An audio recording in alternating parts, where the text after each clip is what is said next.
রকম এই সনাতন ধর্মে যদি শুধু ওই ধর এই যারা এইসব মন্ত্র তন্ত্র নিচ্ছে সাধুগুরু হয়ে যাচ্ছে, তারা সমাজের কি কাজ করছে বলতে কেন?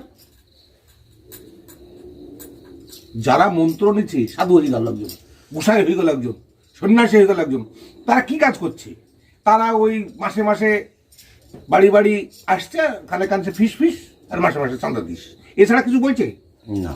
ঝুলা এইরকম আজ থেকে ঝুলা নেই, বিরাট ঝুলা করে নিয়ে ঘাড় কাটতে চলে যাবে, ঘাড় কাজ করে গিয়ে 1 মাস বেশি খাইলো, আবার যখন ফুরি গেল দাদু সেদিন ভিক্ষায় বেরিয়ে গেল। এর খারাপ তো ওই প্রভুরা, মহাপ্রভু তার ওইভাবে বলেনি। মহাপ্রভু বলেছিল প্রতিটা বাড়িতে বাড়িতে গিয়ে এই নাম প্রচার কর। কেন এই নাম করবে সেই কারণটা বুঝা। আর যেহেতু তুই বুঝাইতে যাচ্ছিস সেহেতু তোকে তো পেট চালাতে হবে, পেট চালানোর জন্য 1 মুঠ ভিক্ষা নেই। মহাপ্রভু বললেন 3 বাড়ি ভিক্ষা করবি, 3 বাড়ি ভিক্ষা করে যদি তোর পর্যাপ্ত খাবার না হয় তাহলে 7 বাড়ি পর্যন্ত ভিক্ষা করতে পারিস। কালক্রমে কোনোদিন যদি 7 বাড়িতে ভিক্ষা না পাওয়া যায় সেদিন তোকে অনাহারি থাকতে হবে। আর 7 বাড়িতে যদি ভিক্ষা করে এসে তোর খাবার বেশি মনে হয় তাহলে সেই খাবারটা একদিনে রেঁধে কাউকে ডেকে খাওয়া দিতে হবে, পরের দিনের জন্য রাখার কথা নাই। সঞ্চয়ের বাসনা নাই। না, আধখানা হরিতকির জন্য যদি গোবিন্দ ঘোষকে ত্যাগ করতে পারে তাহলে 1 মুঠ চাল রাখলে কত অন্যায় হবে ভাবো দেখি। এরা সমাজের কোনো উপকার না করে কুলাঙ্গার। এদের কথা যদি আমি বলতে যাই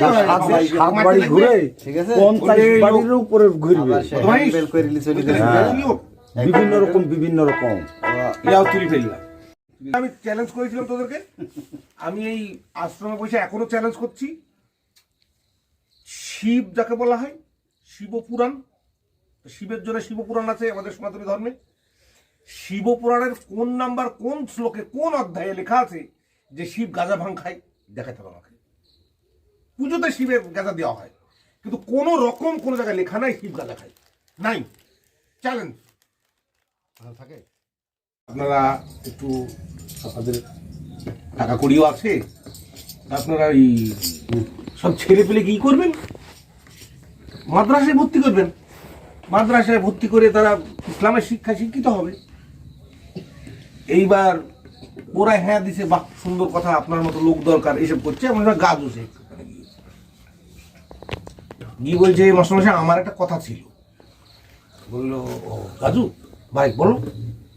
বলে দেখেন রাগ ডাক করবেন না তো? বললো না রাগ কিসের, রাগ করবো কেন? তো গাজু শেখ বলছে যে আপনি আমাদের সবাইকে জ্ঞান দিচ্ছেন যে আমাদের ছেলে পেলেগুলো সব মাদ্রাসায় ভর্তি করে ইসলামের শিক্ষায় শিক্ষিত করুন। আপনার কটা ছেলে? একটা। তা আপনি কি কোনো মাদ্রাসায় ভর্তি করেছেন না কি করেছেন? বুঝতে পারলাম না। আপনার ছেলেটা কিন্তু মাদ্রাসায় পড়ে না, ইংলিশ মিডিয়ামে পড়ে। আর আমাদের ছেলেগুলো সব মাদ্রাসায় ভর্তি করতে বলছেন, ব্যাপারটা কি? মাদ্রাসায় ভর্তি করা খারাপ না, মাদ্রাসায় ভর্তি করতে একটাই শিক্ষা পাবে, কিন্তু তার জগতে চলতে গেলে তো ইংরেজি দরকার, হিন্দি দরকার, দরকার না? অঙ্ক শিখার দরকার, ভূগোল শিখার দরকার, বিজ্ঞান শিখার দরকার। কিন্তু আপনি তা বলছেন না, বলছেন মাদ্রাসায় ভর্তি করে ইসলামের শিক্ষায় শিক্ষিত করো। কিন্তু আপনার ছেলেকে ইসলাম শিক্ষায় শিক্ষিত করছেন না, এইটা কেন? সব বন্ধ। এই যে বিষয়টা, তুমি কোনো মৌলানাকে জিজ্ঞাসা করবে যে আপনার ছেলে কিসে পড়ে, সে কিন্তু মাদ্রাসায় পড়ে না। আমি মাদ্রাসায় পড়ার বিরোধিতা করছি না, কিন্তু বিরোধিতা করছি যে তুমি শিক্ষা দিছো মাদ্রাসায় পড়ানো, এটাও শিক্ষা দাও যে আজকে সমাজে চলতে গেলে শুধু মাদ্রাসা শিক্ষায় শিক্ষিত করতে হবে না। আজকে সমাজ সমস্ত দেশের সঙ্গে লিঙ্ক আছে। আজকে আরবের সঙ্গে ভারতের যদি লিঙ্ক না থাকে তাহলে আরবের লোক তো খেতে পাবে না। আরব থেকে তেল আসছে, তেলের বিনিময়ে এখান থেকে চাল গম যাচ্ছে। তাহলে এই যে যদি আরব বলে আমরা আর হিন্দুদের কিছু খাবো না, তাহলে তো ওদের খাওয়া বন্ধ হয়ে গেল। আবার আরব যদি বলে আমরা আর হিন্দুস্থানে কিছু পাঠাবো না, তাহলে তো আমাদের গাড়ি ঘোড়া বন্ধ হয়ে যাবে। তাহলে সবাই সবাইকে দরকার। তার দরকার হতে গেলে আরব থেকে এই দেশে আসতে গেলে শুধু আরবি ভাষা জানলে তো হবে না, এই দেশে হিন্দি ভাষা জানতে হবে বা ইংরেজি জানতে হবে।